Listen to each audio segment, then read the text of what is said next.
The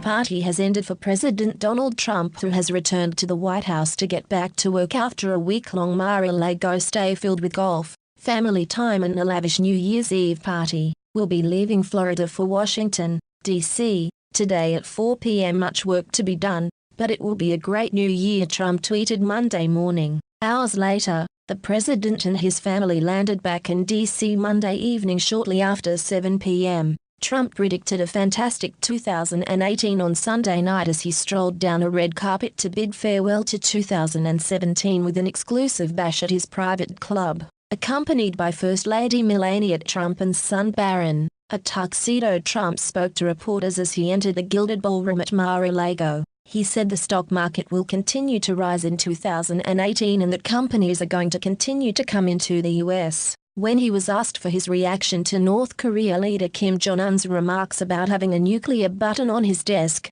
Trump responded by saying, "We'll see." Guests gathered in the ballroom included senior White House advisors Ivanka Trump and Jared Kushner, Trump's sons Eric Trump and Donald Trump Jr., as well as Treasury Secretary Steven Mnuchin. Earlier in the day, Trump capped 2017 with a video self-tribute touching on what he sees as the high points of his achievements and rhetoric from his first year in office. He gave a plug to American exceptionalism, too. In the video running 3.5 minutes, scenes of Trump with military personnel, Border Patrol agents and other world leaders are set to a stirring soundtrack as he declares of his country, "We gave birth to the modern world and we will shape tomorrow's world with the strength and skill of American hands." Trump cited his success in placing a justice on the Supreme Court, his efforts to cut regulations and his big win on overhauling taxes, which he falsely described as the largest tax cut in the history of our country. The president offered the video with a New Year's Eve message, "What a year it's been,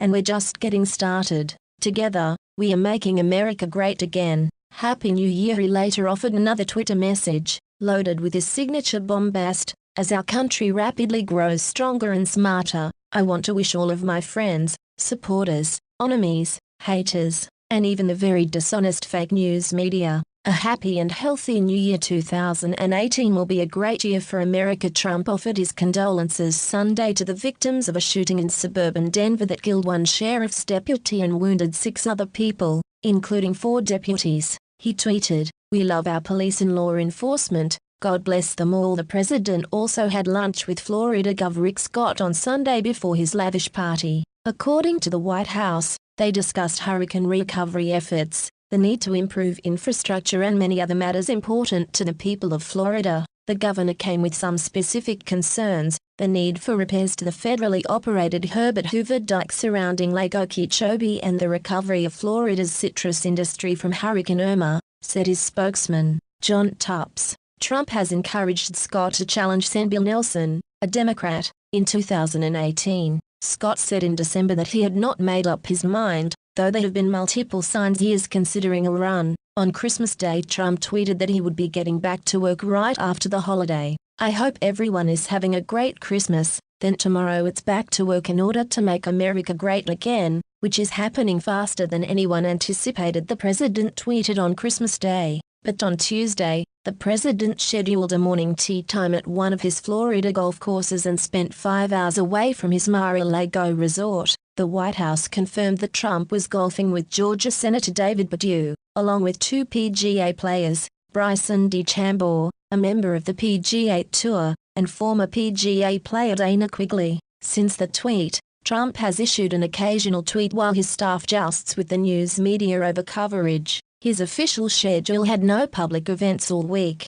However, he did stop at a West Palm Beach firehouse on December 27 to thank first responders for their service before going off on a tax tangent. "You do a fantastic job, and I just wanted to thank you very much. Really fantastic people," he said. "So thank you all very much, we appreciate it. Now I'll go back to Palm Beach and you go back and watch yourselves on television. Create some stars in here, Chief." Trump continued to talk for several minutes about his record level of achievements in office, including a tax cut bill the GOP approved just before the Christmas holiday. He called it the legislation of all legislation in his remarks at the firehouse. During the last week of December, Trump also had dinner with his Commerce Secretary Wilbur Ross one night, and then on Friday, he was back golfing again. The president invited members of the United States Coast Guard to join him on the course. Though Trump spent a week in Florida, he still made time to do some work. Also on Friday, Trump designated January 2018 as National Slavery and Human Trafficking Prevention Month. In the proclamation, Trump announced that the U.S. will recommit ourselves to eradicating the evil of enslavement. Human trafficking is a modern form of the old